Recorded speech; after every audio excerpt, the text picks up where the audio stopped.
Good evening, everyone. My name is Lisa Rann. I am a leadership development coach and the founder of Social Work Coaching Hub and host of Dear Social Worker Let's Talk podcast. I'm hopping on today because I want to tell you more about this week's podcast episode. I'm so looking forward to getting your feedback about this because this is the episode. This is the longest episode I've ever done, and the focus is looking at strategies for burnout and also looking at ways that you can discover your self-care language. Now, when I've been talking about self-care language before, when I bring it up in coaching sessions and referring to emotional literacy, there's a lot of uncertainty around it. And there's uncertainty around what that is, what that looks like, how to use it, where it shows up, all of these kind of things. So I wanted to talk to you a bit more about that this evening, because I think it's key. This is something that we need to learn more about moving forward. So in the podcast episode, and the link is in the bio, there are 9 types of self-care. Hi, Dorothy. There are 9 types of self-care languages that I talk about in the podcast. And these, hi Nat, it's nice to see you. And these self-care languages, it's really key that you know what your self-care language is. It's key that you know what it is, because that is what's going to help you get through those difficult days, right? So on the podcast, I go through all 9 of the self-care languages that you can use. And when you have an understanding of that, then you can better look after yourself, right? We know that in social work, it's very difficult to maintain self-care. You know, I've not long spoken to someone who's not long got in from home. They've still got evening responsibilities and all of these kind of things. Nice to see you all. And it's really important that when you're having days like that, you still have your backup plan, right? What I've found in my coaching sessions is that some people start beating themselves up when they haven't found time for self-care that day. That's not what self-care is about. Self-care is about honouring yourself and giving back to yourself so you're not pouring from an empty cup. But if you don't know your self-care language, that's going to become more difficult for you, particularly if you're trying to implement some form of self-care routine. So in the podcast, I talk about the 9 different elements of self-care language, and I'm going to share a couple of them with you today, just so you get a flavour of what we're talking about on the podcast, right? So first of all, I want to ask those in the chat, give me a number 1 if you know what your self-care language is. And if you don't know what your self-care language is, put a number 2 in the chat. So if you know what your self-care language is, put number 1. If you don't know what it is, put a number 2. We need to do a temperature check, I think, on whether we know our self-care language or not. At the end of the podcast, while I wait for those comments to come through, at the end of the podcast, there is a bonus treat for you. So it's important that you listen to part of the end as well of that podcast. Listen to it throughout, because I share why it's important to know our self-care language. Thank you, Dorothy. That's perfect. Thank you. So let me just explain, in essence, what self-care language is, right? Self-care language is very similar to self-love, knowing what you need to take care of yourself. And that falls into 9 different categories. So one of them, for example, is practical needs. What practical needs do you have? Another one could be, for example, social needs. So what support system do you have? When we're able to give language to the things that we need or to how we're feeling and increasing that emotional literacy, we're better able to serve ourselves. We're much able to serve ourselves in a much more fulfilling way, rather than just ad hoc, okay, booking something here, booking something there, or not doing anything at all. So it's really key that once we increase our knowledge of what self-care language is and how that relates to us and how that influences our well-being, we'll have a better understanding of how to use it. But if we don't know what self-care language is, we don't use it, we can't implement it, and therefore you go around the merry-go-round of, how do I look after myself? Okay, so I've talked about 2 of those. I'm going to talk about 2 reasons why it's important that you understand what your self-care language is. Okay, why is that necessary? Now, the first reason I'm going to give to you, again, I go through all the reasons on the podcast, but the first reason is about you recognizing your needs. Now, it sounds really easy, but as a social worker, and I've certainly been there, you can completely and utterly neglect yourself. You can just forget about yourself. Hi, Jasmine.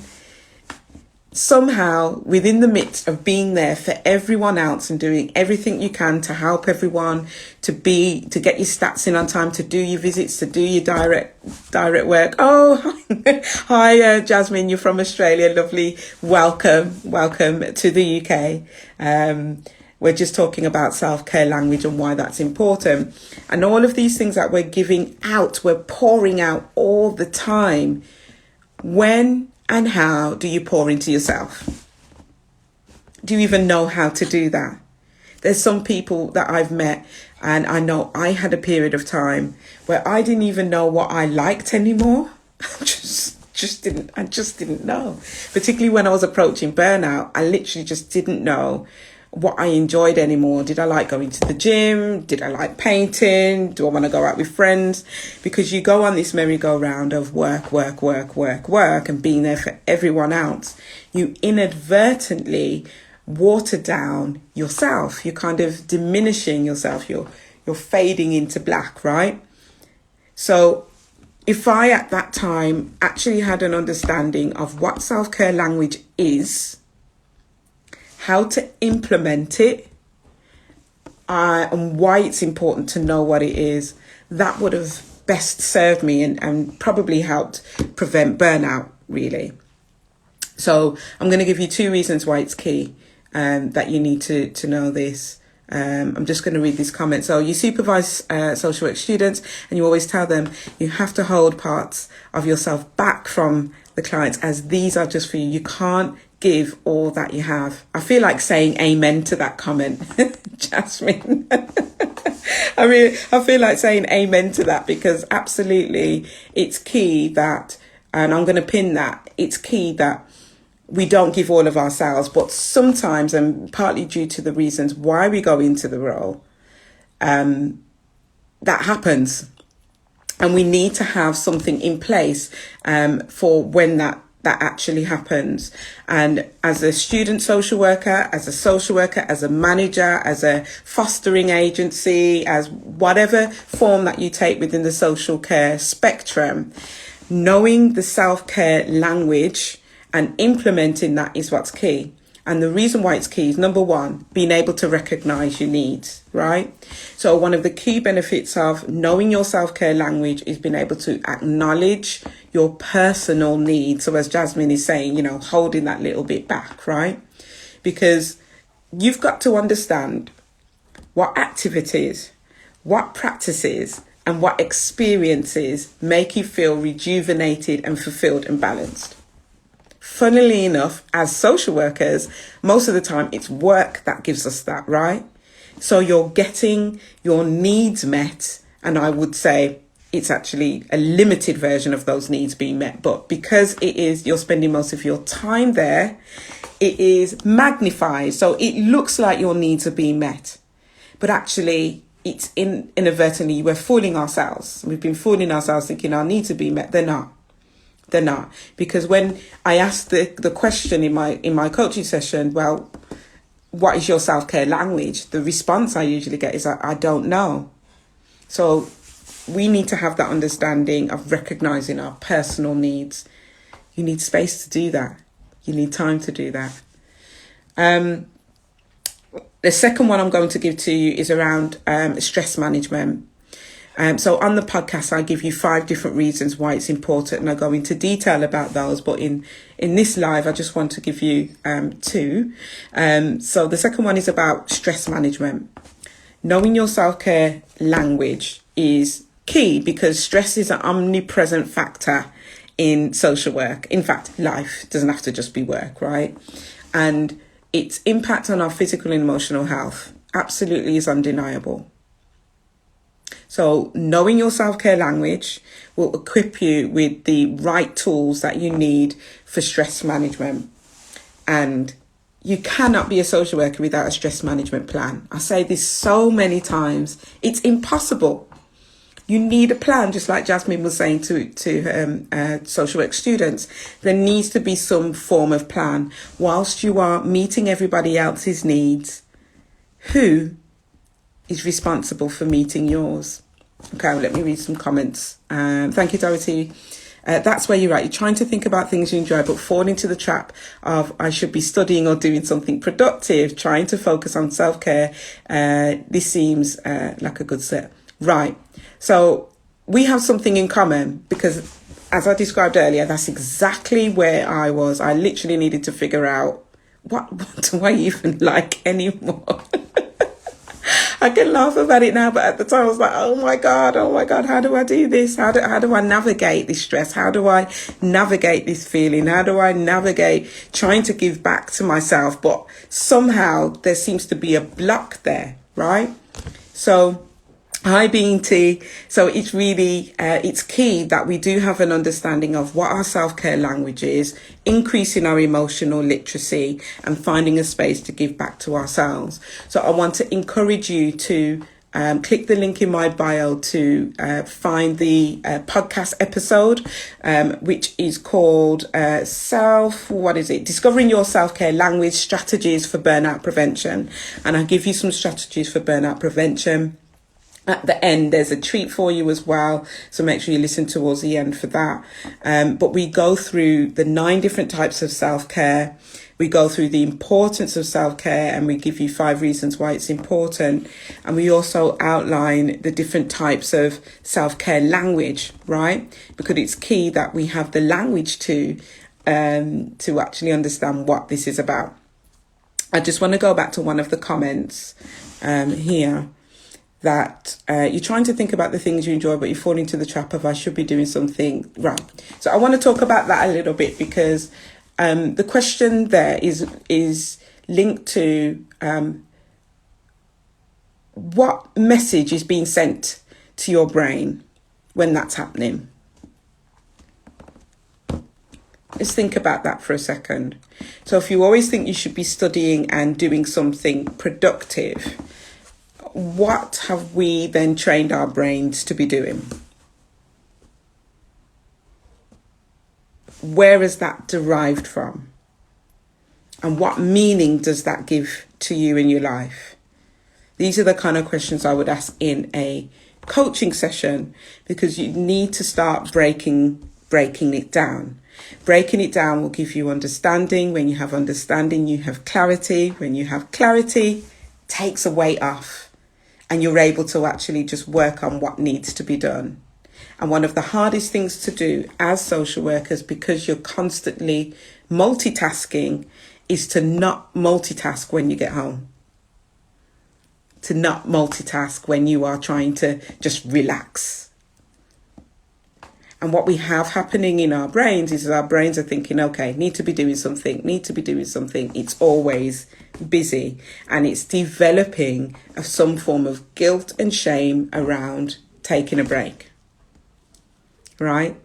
But when you have an understanding of your self-care language, you are better equipped to manage that stress and to manage those thoughts. It's when you don't have a plan that becomes more difficult. Does anyone have any questions for me? 4D care experience. You spoke about this today. Absolutely. What is it that you were sharing today? If you could share that with us. What exactly were you sharing today? Share it with the group. In the meantime, I just want to tell you about on the Thursday, the 1st of June, 8 p.m, we are going to be having a group discussion in my brand new social work coaching hub. We're going to be having a group discussion about exploring your adult attachment style and how that has an influence and impact how you show up at work. I've talked about this on the podcast. There's a podcast episode. Again, the link is in the bio. Click the link in the bio to listen to Exploring Your Attachment Styles episode. And why it's key is because we have 4 main attachment styles. And even though we are normally the ones doing the assessing of the attachment style, but actually we need to look at ourselves and look at what is our attachment style and how does it show up? How does it show up in your assessment? How does it show up in your working relationships with your colleagues, with your service users, with the children? How does it show up with the relationship with your manager?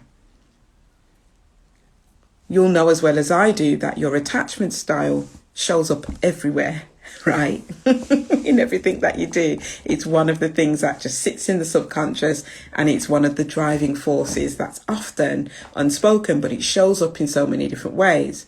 So for example, a coachee that came to see me, we looked at her attachment style and it was sitting in the anxiety box. And with the anxious attachment style, how that was showing up for her is that she wanted everything done in a box before she went to bed, right? With a bow on it and everything. And we all know in social work, that's very, very difficult to do. So she was spending hours and hours and hours of overtime trying to work over to make sure that things were done. And when we really pinpointed what this was about, it was fear. It was fear that was underneath that, and we linked that to an anxious attachment style. So once we had an understanding of that and we gave her the emotional literacy to deal with that, then we were able to unpick where it was coming from and create a new story and a new plan for her to move forward with. And that is really key. So I'm passionate about that. And I've been doing a lot of research about attachment-informed self-care. So not only does the attachment show up in your practice and your performance, but it also shows up in how you show up for yourself. About how you show up for yourself. Your attachment style is very much linked to that. Good evening, everyone. Welcome. Nice to see you all. Today we're talking about discovering your self-care language. I was just talking about your adult attachment style, and there's a podcast episode linked to that, and how that shows up in your personal life, in your professional life. But most importantly, it shows up in the way that you care for yourself. So I want to know, seeing as we have a few people in here, who knows their attachment style. I'm not going to ask you what they are here, but put a 1 in the chat if you know what your attachment style is. A lot of people have asked about this, and actually, I've never thought about that. But yet we write assessments, right? We do sibling assessments. You know, we're in PLOs and we're doing all this work, and a lot of people don't have this understanding. And then, whilst they don't have that understanding, they're not realizing how that's showing up. So we've got you as a social worker who's in a position of power, who has the ability to assess and make decisions and recommendations. But to make decisions and recommendations about me, myself and I is a little bit more taxing, right? And these are the things that I want to be talking about more and more, because it's key that we have this foundation and we build on this foundation as we grow. So if you're tuning in for the first time or see me for the first time, my name is Lisa Ann. I'm a leadership development coach. I've got 10 years experience working in the children's services department, right from social worker up to TM. Hi, social worker Eats. Oh, I've got some pictures to show you. So it's really key that I spend this time talking to you to help you understand why coaching is important and why it's important that the things that I'm bringing up to you, you're able to focus on that for your self-development. My whole thing is, and my passion is about working with the person behind the title social worker. That's what I do. Because I know from being in the industry myself how much you can literally be invisible. You're just walking around trying to do all this stuff for everybody else. And who's giving back to you? Where's this coming from? Yeah? Where's the time coming from? I've not long spoken to someone who says, I just don't even have time. How can we not have time for ourselves, but have time for everyone else? There's going to come a time where you won't be able to pour from that empty cup much longer, right?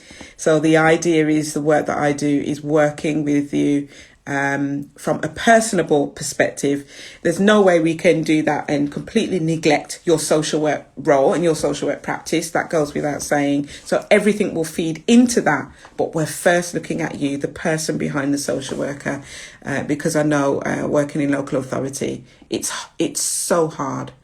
In my last role, I'll tell you a quick story. In my last role, and before I go into this, if you want to click the link in the bio, hi Bianca, nice to see you. If you want to click the link in the bio, you can join up to the Social Work Coaching Hub, and you can get access to the group coaching sessions, the one-to-one coaching sessions. I've got free ebooks in there that are linked to personal growth, and also I've got an ebook on exploring your attachment style. That's a really good ebook, by the way. It's about 15-20 pages long, somewhere there.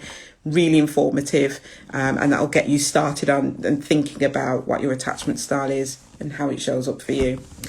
But yeah, I want to tell you a very quick story about my burnout experience, actually. And I remember it clear as day. And there just came a time, I know this might sound strange, there literally came a time where I could not take in any more information. And what I mean by that is that, you know, when you wake up in the morning and before you start work, you might check your own personal emails. You know, you might have to do something for the bank or an insurance company or whatever it is. You have life admin or house admin, right? And I remember looking at my email on my phone thinking, I can't even process this information. I can't even take it in. I literally cannot fathom what it says, what it means, and I'm not even able to think of a way to respond. I just had nothing. When I say nothing, I had nothing left. And that's when I knew I'd reached burnout. Yeah, I could not deal with any further requests from me in any capacity to do anything. I couldn't comprehend the email that I had, you know, on my personal phone. I couldn't even comprehend that. It was just mush. And I literally just had to lie down and just think, okay, I need a break. This is why I'm so passionate about self-care, because my manager didn't notice that I was overworking and really stressed out. They just wanted that work to keep going, right? No one else noticed because they're all stressed and they're trying to manage their own lives. So I didn't have anybody within the local authority grounds that A, said, you know, you need to stop. Or B, are you okay? That's a question I didn't hear often. And in that moment, the truth was I wasn't okay. So I took the break I needed. I went back with a self-care plan.